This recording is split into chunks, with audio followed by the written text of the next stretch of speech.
মমতার নির্দেশ মেনে সেই আবাসনে গিয়ে দুঃখ প্রকাশ তৃণমূলের। কৌশলে কুণাল সারলেন মানিকতলার প্রচার। মুখ্যমন্ত্রী তথা তৃণমূল নেত্রী মমতা বন্দ্যোপাধ্যায়ের নির্দেশে উল্টোডাঙার আবাসনে গিয়ে দুঃখ প্রকাশ করে এলো তৃণমূল।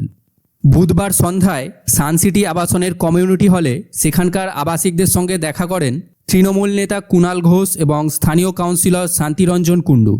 হাত জোর করে কুণালরা বলেন, সেদিন যা ঘটেছিল সবটাই অনিচ্ছাকৃত, পরিকল্পিতভাবে কিছুই করা হয়নি। মুখ্যমন্ত্রীর নির্দেশে দলের তরফে তারা দুঃখ প্রকাশ করতে এসেছেন। কুণালের দাবি, মুখ্যমন্ত্রী যে ভূমিকা নিয়েছেন তাতে আবাসিকেরা খুশি। ভোটের ফলাফল ঘোষণার পরের দিন জয়োল্লাসে অসংখ্য অটো, মোটরসাইকেল নিয়ে ওই আবাসনে ঢুকে পড়েছিল স্থানীয় তৃণমূলের একটি কমিটি। অভিযোগ, তার স্বরে বাজানো হয়েছিল ডিজে, যথেচ্ছ সোডার বোতল ছোড়া হয়েছিল বলেও অভিযোগ। সেই ঘটনার ভিডিও সমাজ মাধ্যমে ছড়িয়ে পড়েছিল। অবশ্য সেই ভিডিও সত্যতা যাচাই করা হয়নি। মমতার কানেও গিয়েছিল সে কথা।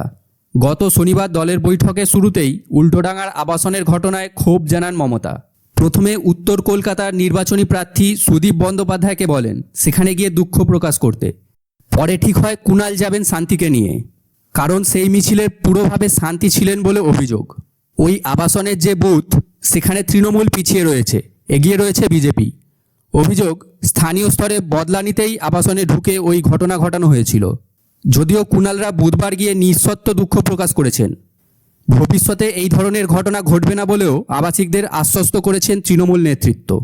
ঘটনাচক্রে উল্টোডাঙার ওই আবাসনটি পড়ে মানিকতলা বিধানসভার মধ্যে, যেখানে আগামী 10 জুলাই উপনির্বাচন হবে। যে উপনির্বাচনে তৃণমূলের আহ্বায়ক করা হয়েছে কুণালকে। আনুষ্ঠানিকভাবে ঘোষণা না করা হলেও প্রয়াত সাধন পাণ্ডের স্ত্রী সুপ্তি পাণ্ডেকে যে তৃণমূল প্রার্থী করতে চলেছে সে ব্যাপারে আর গোপনীয়তা নেই। বুধবার সন্ধ্যায় কুণাল দুঃখ প্রকাশের পাশাপাশি মানিকতলার উপনির্বাচনের প্রচারও সেরে এসেছেন কৌশলে। জানা গিয়েছে, কুণাল বলেছেন, আমাদের প্রিয় সাধনদার মৃত্যুর কারণে মানিকতলায় ভোট হচ্ছে। আমাদের প্রার্থীর নাম আনুষ্ঠানিকভাবে ঘোষণা হয়নি, তবে বৌদি ভীষণ ভালো মানুষ, সবার যত্ন করেন।